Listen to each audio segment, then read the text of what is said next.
Hello বন্ধুরা, wpporashona.com চ্যানেলে সবাইকে স্বাগত। আজ আমরা অষ্টম শ্রেণীর ইতিহাসের ঔপনিবেশিক শাসনের প্রতিক্রিয়া, সহযোগিতা ও বিদ্রোহ এই অধ্যায়ের একটি গুরুত্বপূর্ণ প্রশ্নের উত্তর তোমাদের সাথে আলোচনা করব। শুরুতেই জানিয়ে রাখি, wpporashona.com বাংলার প্রথম ডিজিটাল প্রশ্ন উত্তর সহায়িকা। পাঠ্য বিষয় বিভিন্ন প্রশ্নের উত্তর আলোচনা তোমরা যদি বিনামূল্যে পড়তে চাও তবে এখনই ভিজিট করো আমাদের ওয়েবসাইট wpporashona.com এ। লিংক ডেসক্রিপশন বক্সে দেওয়া আছে। তোমরা যারা হোয়াটসঅ্যাপ ইউজ করো বা বাবা মায়েদের হোয়াটসঅ্যাপ রয়েছে, চাইলে তারা আমাদের হোয়াটসঅ্যাপ চ্যানেলে জয়েন হয়ে যেতে পারো, তারও লিংক ডেসক্রিপশন বক্সে দেওয়া আছে। আর যারা আমাদের ইউটিউব চ্যানেলটাকে এখনো সাবস্ক্রাইব করোনি তাদেরকে বলছি, প্লিজ সাবস্ক্রাইব করে পাশে থাকা বেল আইকনটা প্রেস করে দাও। চলো শুরু করছি আজকের আলোচনা। আজকের প্রশ্ন খুব ইম্পর্টেন্ট। 1857 খ্রিস্টাব্দে বিদ্রোহের প্রধান কারণসমূহ আলোচনা করো। এটা তোমরা ক্লাস 8-এ কেন, তোমরা পরবর্তীকালেও দেখবে, ক্লাস 10-এও দেখবে। এই প্রশ্নটা খুব ইম্পর্টেন্ট একটা প্রশ্ন এই হিস্ট্রিতে। তো এটার অনেকগুলো কারণ ছিল। অবশ্যই এত বড় বিদ্রোহ সারা ভারতবর্ষ জুড়ে, এবং বলতে গেলে ব্রিটিশদের এগেনস্টে এটা ভারতীয়দের সব থেকে প্রথম গণ অভ্যুত্থান। তাহলে সেটা তো আর একটা কারণে ঘটবে না, অনেক কারণ ছিল।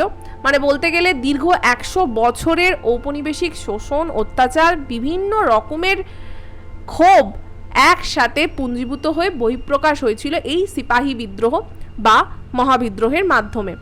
তো এই রাজনৈতিক কারণটা আমরা আগে আলোচনা করব। প্রথম হচ্ছে সত্যবিলোপ নীতি, যেটা লর্ড ডালহৌসি প্রবর্তিত করেন।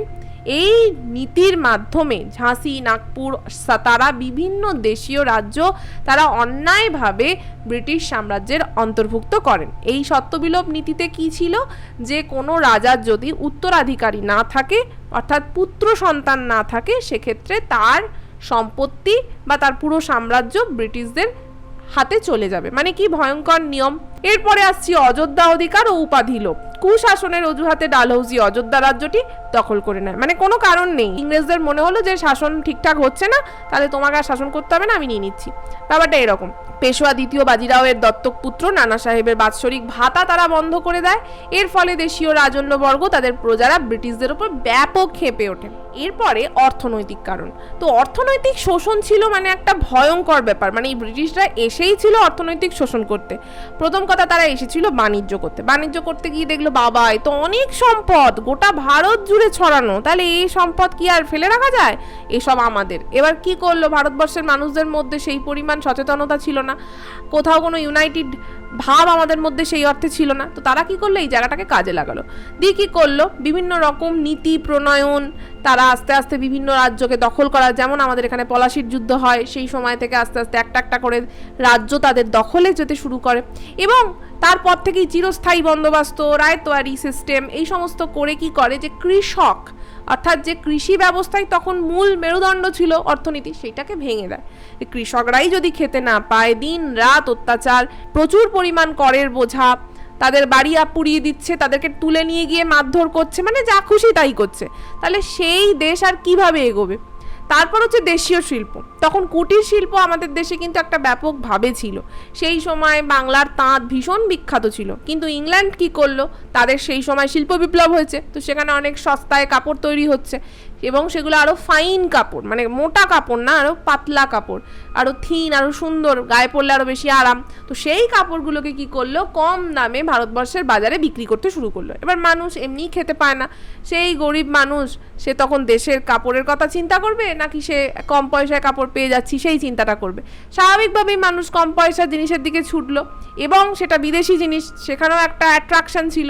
সব মিলিয়ে কি হলো, ভারতের বহু কুটির শিল্পী, লক্ষ লক্ষ কুটির শিল্পী বেকার হয়ে গেল, শিল্পগুলো সব ধ্বংস করে দিল। তাহলে এই যে মানুষ খেতে পাচ্ছে না, কৃষকরা অসম্ভব চাপে, শিল্পীরা ভীষণ রকম বিপদে পড়লো, তাদের সকলেরই তো অর্থনৈতিক অবস্থা মন্দ হচ্ছে। তাহলে একটা দেশ চলে তার জনসাধারণকে নিয়ে, তারাই যদি ভালো না থাকে তাহলে সেই দেশের মানুষের মধ্যে তো ক্ষোভ পুঞ্জীভূত হবেই।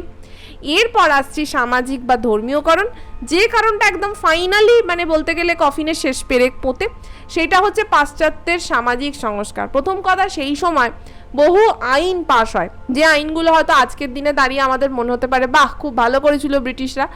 অবশ্যই ব্রিটিশরা একা করেনি, ভারতীয়দের সাহায্যেই করেছিল, কিন্তু তাও আজকের দিনে মনে হতে পারে বাহ খুব ভালো, কত প্রগতিশীল ছিল। কিন্তু সেই সময়ের সমাজে এটা কিন্তু খুব অন্যায় ছিল। যেমন ধরো সতীদাহ প্রথা রদ, রাজা রামমোহনের যে প্রবল প্রচেষ্টায় ইংরেজরা তাকে সমর্থন করে এই সতীদাহ প্রথা রদ করে, এটা কিন্তু সাধারণ মানুষের চোখে খুব একটা ভালো ইম্প্যাক্ট ফেলেনি। বিধবা বিবাহ আইন পাশ করা, বিধবাদের আবার বিবাহ হবে বা বাল্য বিবাহ রোধ করা, রেলওয়ে বা টেলিগ্রাফের মতন যে যোগাযোগ মাধ্যম প্রবর্তন করা, এগুলো রক্ষণশীল ভারতীয়রা তাদের ধর্ম ও সমাজ সংস্কৃতির ওপর আঘাত হানছে বলে মনে করেছিল। এরপরে ছিল খ্রিস্টান মিশনারিদের প্রভাব। তারা কি করছিল, জোর করে মানুষকে তাদের খ্রিস্ট ধর্মে দীক্ষিত করছিল এবং বহু ক্ষেত্রে গরিব কৃষকদের মারধর করে, অত্যাচার করে, হয়তো ট্যাক্স দিতে পারছে না, তাকে তুলে নিয়ে গেল, গিয়ে বললো খ্রিস্ট ধর্ম নিতে হবে, না হলে ট্যাক্স দাও। এরকম পরিস্থিতিতে ফেলে সেই সব মানুষগুলোকে খ্রিস্ট ধর্মে দীক্ষিত করছিল এবং এইখানে ভারতীয়দের মধ্যে একটা গভীর ক্ষোভের সৃষ্টি হয়। আলোচনার বাকি অংশ তো অবশ্যই শুনবো, তার আগে তোমাদের সাথে একটা অন্য বিষয় শেয়ার করতে চাই। তোমরা ক্লাস 8-এ পড়ছো, তোমাদের এখন পড়াশোনার চাপ খুব বাড়ছে, হিস্ট্রি, জিওগ্রাফি, সায়েন্স মন দিয়ে পড়তে হবে। তো মোটামোটা সহায়িকা দেখে ভয় পেয়ে যাচ্ছ, কি করবে বুঝতে পারছো না, কি বাদ দেবে আর কি পড়বে সেটা তোমাদের ক্লিয়ার হচ্ছে না। তোমাদের চিন্তার কারণ নেই, আমরা wbporashona.com নিয়ে এসেছি to the point ebook series. পাওয়া যাচ্ছে মাত্র 20 পাতায় গোটা সিলেবাস। একদম ঠিক শুনছো, কি থাকছে প্রতিটা সাবজেক্টের সমস্ত অধ্যায়, সমস্ত ইম্পর্টেন্ট পয়েন্টস আমরা এই বুকগুলোতে একত্রিত করেছি। ভালো করে যদি পড়ে ফেলো, পড়তে কিন্তু হবেই, তাহলে কিন্তু তোমাদের পরীক্ষায় প্রশ্নের উত্তর লেখা এখন হবে অনেক সহজ। তাই এখনই পারচেস করতে স্ক্রিনে একটা নাম্বার দেওয়া রয়েছে 9614581033, এই নাম্বারে আমাদের হোয়াটসঅ্যাপ করো, করে লেখো আমি কিনতে চাই অষ্টম শ্রেণী to the point ebook series. যে ইবুক কিনতে চাইছো সেই সাবজেক্টগুলোর নাম লিখে দাও। যদি তোমরা 3টেই কিনতে চাও তাহলে সেটাও মেনশন করো। তোমাদের জন্য থাকছে একটা আকর্ষণীয় অফার, তাই তাড়াতাড়ি আমাদের হোয়াটসঅ্যাপ করো। তোমাদের হোয়াটসঅ্যাপ পেলে আমাদের টিম রেসপন্ড করবে, পেমেন্ট পেজ পাঠাবে। সেই পেমেন্ট পেজে পেমেন্ট কমপ্লিট করার 24 ঘন্টার মধ্যে এই ইবুকগুলো তোমরা তোমাদের হোয়াটসঅ্যাপে পেয়ে যাবে। আরও যদি কিছু জানার থাকে এই একই নাম্বারে সোম থেকে শনি সকাল 11টা থেকে সন্ধ্যে 6টার মধ্যে আমাদের সাথে কন্ট্যাক্ট করতে পারো। চলে এলাম সামরিক কারণ। এরপরে ছিল বৈষম্য। ভারতীয় লোক মানেই তাদেরকে যা খুশি করে অপমান করা যায়, আর ইংরেজরা হচ্ছে সুপিরিয়র। তাদের সাথে কোনো রকম অসম্মান তো দূরের কথা, জোর গলায় কথাও বলা যাবে না। অবশ্যই তারা বেশি বেতন পাবে, ভারতীয়দের খাটতে হবে বেশি, বেতন কম পাবে। পদোন্নতি তাদেরই হবে, মানে ইংরেজদেরই হবে। সব কিছুতে ইংরেজরা এগিয়ে থাকবে, কিন্তু যতই যাই করো ভারতীয়রা সেই কালো আদমি হয়েই থাকবে। তাহলে প্রতিদিন অপমান, প্রতিদিন বৈষম্য কার ভালো লাগে? একসময় তো মানুষের মধ্যে রাগ জন্মাবেই। এরপরে ছিল সমুদ্রযাত্রা আইন। সাধারণ সেনাভর্তি আইনের মাধ্যমে তারা কি করতো, ভারতীয় সিপাহীদের সমুদ্র পার করে যুদ্ধে নিয়ে যেত। তার মানে ভারতের যুদ্ধে নয়, কিন্তু ভারতীয়দের মধ্যে ভারতীয়দের সমস্যা হচ্ছে সেখানে তারা শুধু সেনা হয়ে থাকছে তা নয়, বাইরে বিভিন্ন দেশের সঙ্গে যেখানে যেখানে তারা গন্ডগোল পাকিয়ে বসে আছে, সেই ইংল্যান্ড যেখানে যেখানে যুদ্ধ করছে ভারতীয়দের টেনে টেনে নিয়ে যাচ্ছে। তাহলে এইখানে সেই সময় এই সমাজে এটা একটা জাত যাওয়ার সামিল ছিল, সেটা তারা করতে চাইতো না, কিন্তু জোর করে তাদের সিদ্ধান্তের কথা কেউ শুনতো না, তাদের মতের কোনো দাম ছিল না, ইংরেজরা মনে করেছে মানে যেতে হবে।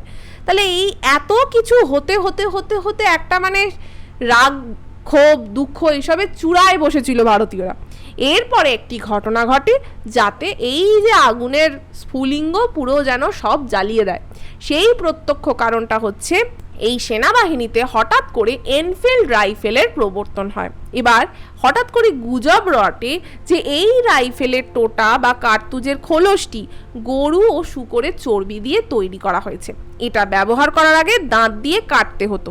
ফলত এটা হিন্দু ও মুসলিম উভয় সম্প্রদায়ের সিপাহীদের ধর্মীয় অনুভূতিতে চরম আঘাত আনে। ফলস্বরূপ 1857 সালের 29শে মার্চ ব্যারাকপুরের সেনা ছাউনিতে মঙ্গল পাণ্ডে প্রথম বিদ্রোহের সূচনা করেন এবং আস্তে আস্তে সেই বিদ্রোহ সারা ভারতবর্ষের বিরাট বড় অঞ্চলে ছড়িয়ে পড়ে এবং বহু দিন ধরে এই বিদ্রোহের আজ কিন্তু ভারতবর্ষে ছিল। আজকের আলোচনা তো এখানেই শেষ করছি। কেমন লাগলো আজকের পর্বটা আমাদের অবশ্যই কমেন্ট করে জানাবে। ভালো লাগলে লাইক আর শেয়ার করো। তোমরা যারা এই অধ্যায়ের আরও প্রশ্ন উত্তর বিনামূল্যে পড়তে চাও তারা এখনই ভিজিট করো আমাদের ওয়েবসাইট wbporashona.com এ। লিঙ্ক ডেসক্রিপশন বক্সে দেওয়া আছে। এখন থেকে ডেসক্রিপশন বক্সে থাকছে অন্য অনেক পর্বের লিঙ্ক, তোমরা চাইলে সেই পর্বগুলো এই লিঙ্কের মাধ্যমে শুনে ফেলতে পারো। আজকের মতো এটুকুই, আবার ফিরে আসবো অন্য কোনো দিন অন্য কোনো পর্ব নিয়ে। ততক্ষণ টাটা।